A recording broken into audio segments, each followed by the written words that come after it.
Olá, amigos telespectadores da nossa TV Assembleia. Sejam bem-vindos. Estamos iniciando mais um Entrevista da Hora.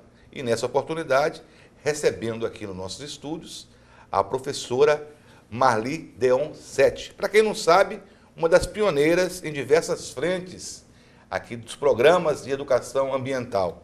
E nós estamos aí na Semana do Meio Ambiente. E gostaria primeiro de cumprimentar a professora. Oi, Narbal. Um prazer estar aqui com vocês. É um prazer conversar com os telespectadores do... É da Hora? A Entrevista da Hora, TV Assembleia. Professora, nós tivemos já várias oportunidades de acompanhar os trabalhos, os programas desenvolvidos pela senhora enquanto professora. A senhora com um currículo aí rico e muito focado no meio ambiente. Gostaria que a senhora falasse um pouco desses trabalhos desenvolvidos aqui, como, por exemplo, a questão da destinação de resíduos sólidos, que nós tivemos a oportunidade de acompanhar aqui pela TV Assembleia, junto a vocês lá no Lixão, em Cuiabá. E de outros programas desenvolvidos aí, dos quais a senhora faz parte também. Na verdade, esse trabalho que você fez menção, dos resíduos sólidos, é a menina dos olhos, porque, na verdade, a gente vem fazendo esse trabalho desde 2001. Nós vimos uma instalação que era considerada modelo, na época ainda funcionava com toda a estrutura, e hoje a gente viu uma realidade que você acompanhou nos dias anteriores, que a gente tem bastante dificuldade em relação à destinação. A senhora diz do aterro sanitário. Exatamente, que foi o trabalho que eu venho repetindo todos os anos, tentando levar os acadêmicos, porque hoje eu tenho, por exemplo, ex-alunos que é o governador, que é deputado, que são administradores. Então, eu tento mostrar na vida real, na vida prática, aquilo que acontece, porque a gente sabe que um dia eles estarão tendo a possibilidade de, eventualmente, realizar alguma coisa. Então, eu faço esse trabalho, na verdade, desde 2001. De uma maneira ou de outra, vão estar envolvidos até nas questões legais. A senhora é professora de Direito também. Exatamente. Né? Aliás, também não. Na área ambiental, voltada ao direito ambiental, né? E na própria lide, no dia a dia, vez por outras, né? Ou quase sempre, vão estar tropeçando em situações que tem que vivenciar na prática. A gente não tem oportunidade de estar em todas as frentes, então a gente adota uma frente para tentar fazer a diferença nessa frente. E eu percebo assim, Narbal, a gente, além dessa questão de ter pessoas que vão para o poder público e têm condições de nos representar no executivo, no legislativo, enfim, na área ambiental, a gente vê resultados também no setor privado. Várias pessoas que passaram por esta experiência da sala de aula, lá na aula prática, hoje trabalham com reciclagem. E muitas pessoas da sociedade se envolvem em função do trabalho que vocês da mídia fazem em cima da nossa aula de campo. Porque vocês multiplicam a informação e as necessidades e as carências, enfim, sobre isso tudo. Mas essa é uma frente, na verdade, só a questão do resíduo sólido. Em que pé, vamos dizer assim, qual é a situação hoje dessas políticas, quais são assim, os avanços que já foram conseguidos ao longo desses anos relacionados à destinação dos resíduos sólidos, que é tão propalado, tem a questão da coleta seletiva, coleta pré-seletiva, né, da pré-reciclagem. Olha, eu tenho comigo que nós estamos ainda bastante devagar, porque a lei da Política Nacional dos Resíduos Sólidos, ela tem 2 aninhos e pouco. É pouco a gente sabe, é muito tem recente. Inclusive uma lei específica para a destinação de resíduos sólidos. Se a gente for ver, os objetivos da lei são lindos, porque ela trabalha desde aquela coisa que a gente chama de pré-ciclagem, que é pensar o resíduo antes de comprar um produto para usá-lo, até a destinação final por todos os processos, diminuir a produção, fazer um aproveitamento máximo daquilo que é possível, reciclagem, compostagem, enfim. Só que, se a gente for ver, o Brasil tem experiências de décadas em determinados estados que já trabalham com isso, e aqui a gente não saiu do chão. A gente teve uma estrutura bom, eu comecei em 2001, e isso já existia há alguns anos, lá no aterro que a gente visitou agora há pouco, que tinha tudo para dar certo, só que a gente não tinha o principal, que era a coleta seletiva. Então os resultados não foram alcançados, porque se você não faz a coleta seletiva, você sacrifica um aterro, catador, tudo. O aterro, porque aquilo que duraria um ano, uma célula que poderia durar 10 anos, dura um ano. O catador, porque ele trabalha em condições de marginalização total. Subhumanas Subhumana. Até. Você mistura desde o lixo do seu almoço com o lixo do banheiro. E com a latinha, e com o vidro, com tudo. E aí toda a estrutura também perde muito com isso, porque problema de ferrugem, problema de excesso, de sujeira que permanece no local. Então, eu tenho comigo assim, o principal avanço, a gente começou a dar um passinho agora, que é a experiência com a coleta seletiva, que está sendo feita num dos polos do CPA. Eu acho que a partir daí... com o Abel, não, o Abel, Abel, exatamente. Da prefeitura, um abraço para o Abel, para o prefeito também, está com esse trabalho aí, que é um projeto piloto. Exato.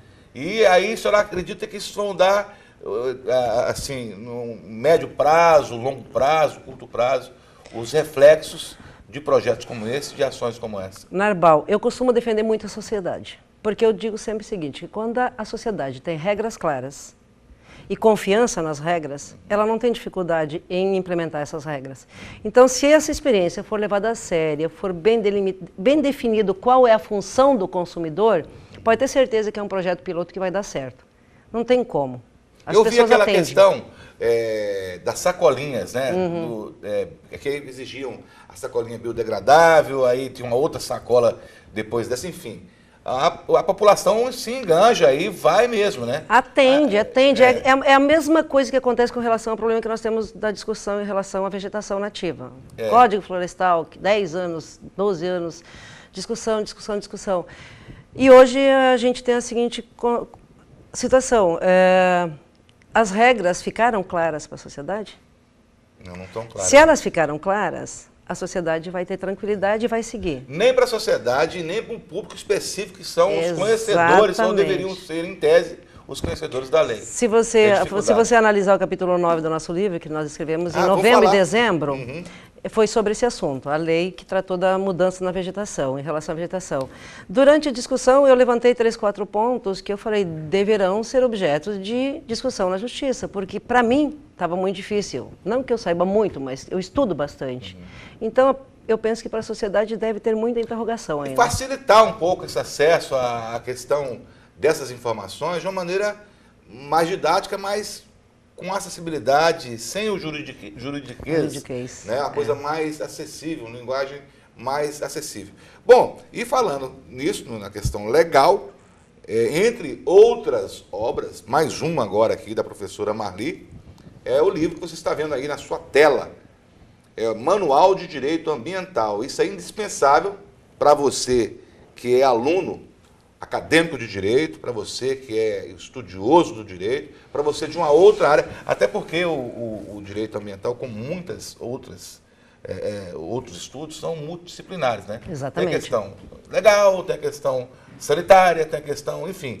Então, é um livro indicado para o universo acadêmico como um todo, e também para você que está aí ligado a ações ambientais, a gestores públicos, enfim. E é uma obra, né, como se diz, é um livro que para em pé, né? Para em pé. Com uma abrangência muito grande, e que a senhora vai falar um pouquinho para a gente, professora, desses estudos que culminaram nessa obra. Bom, esse material foi construído, na verdade, com base nos nossos acadêmicos, né? Nas necessidades que a gente percebeu dentro da academia.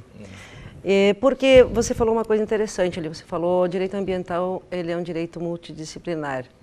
E a gente percebia muita dificuldade de chegar no direito ambiental, porque é uma disciplina que até hoje ela é dada lá no final do curso, normalmente um semestre, e que tudo vem de uma vez só. Só que, junto com o direito ambiental, com as questões específicas do direito ambiental, você tem que trabalhar todos os fundamentos que você conheceu do direito civil, do direito penal, do direito administrativo. E eu percebi que eu tinha uma certa dificuldade de organizar as ideias de maneira que fosse tranquilo neste semestre, enfim, nesse curso. Aí eu resolvi de estruturar uma obra que começa desde aquela história de mostrar por que a gente precisa tanto se preocupar com a questão ambiental, até aquela parte da política nacional, das responsabilizações, das políticas específicas como recursos hídricos, resíduos sólidos, Estatuto da Cidade, as políticas urbanas, que a gente não vê discutir sobre o assunto. Nós estamos chegando numa era, já chegamos, né? dos direitos aí de terceira, falam até de quarta dimensão, né? Dimensão, geração. Que seriam de direitos difusos, enfim, que é de todo mundo ao mesmo tempo. Não é de ninguém. Os transindividuais. E aí alguns aproveitam nisso como não é de ninguém.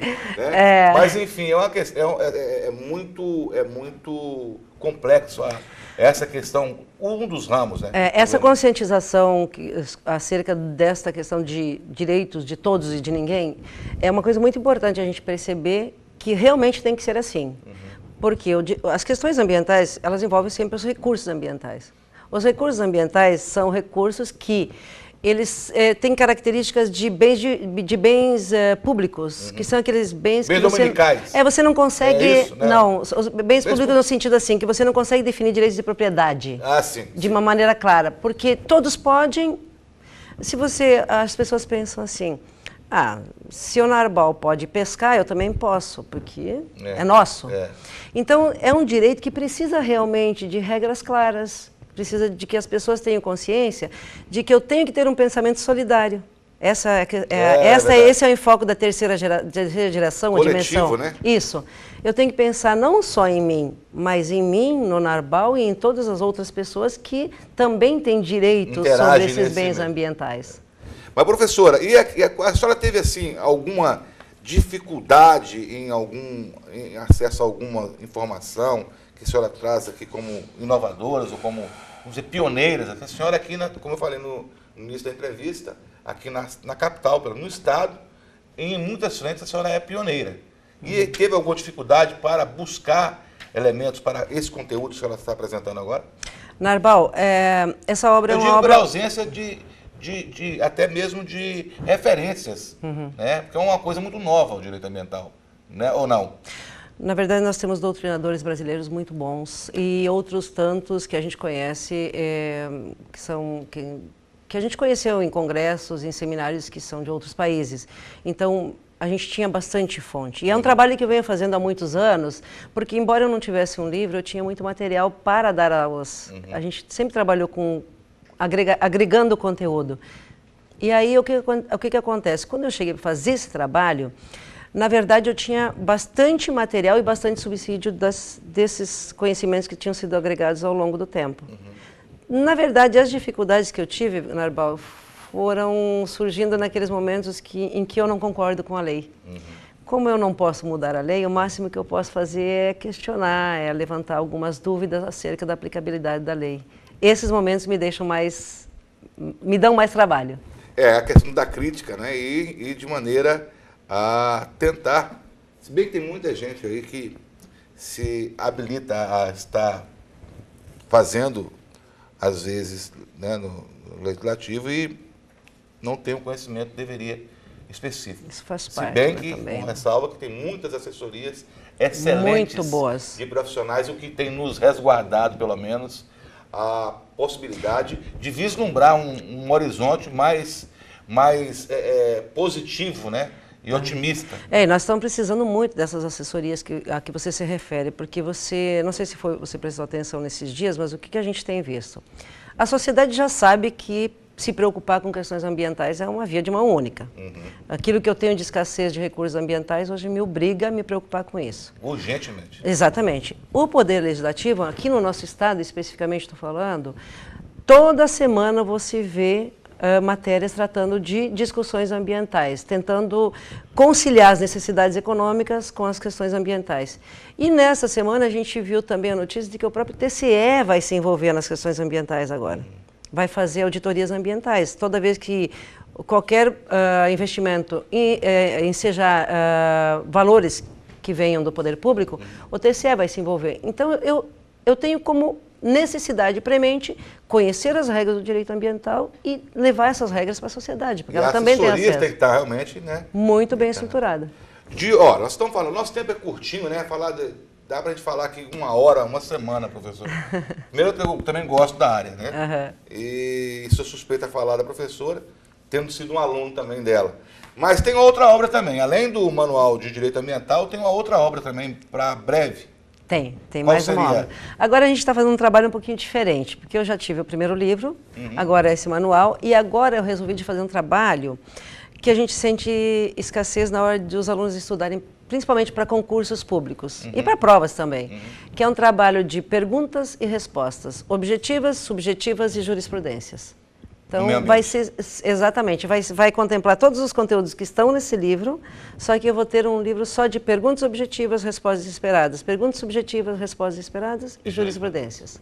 Bom, o lançamento para o dia 10... Dia 10, promovido pela mesa diretora da Assembleia Legislativa. Gostaria muito de convidar a sociedade, as pessoas do setor público, da administração.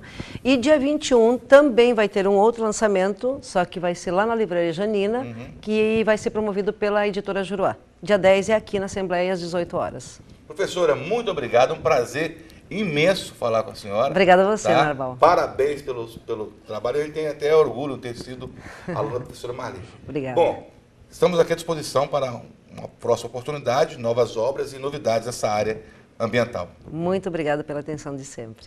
Bom, nós vamos ficando por aqui com mais essa entrevista da hora e aguardando, já renovando o nosso convite para uma próxima oportunidade. E eu aguardo vocês aqui na nossa programação da TV Assembleia. Até um próximo encontro.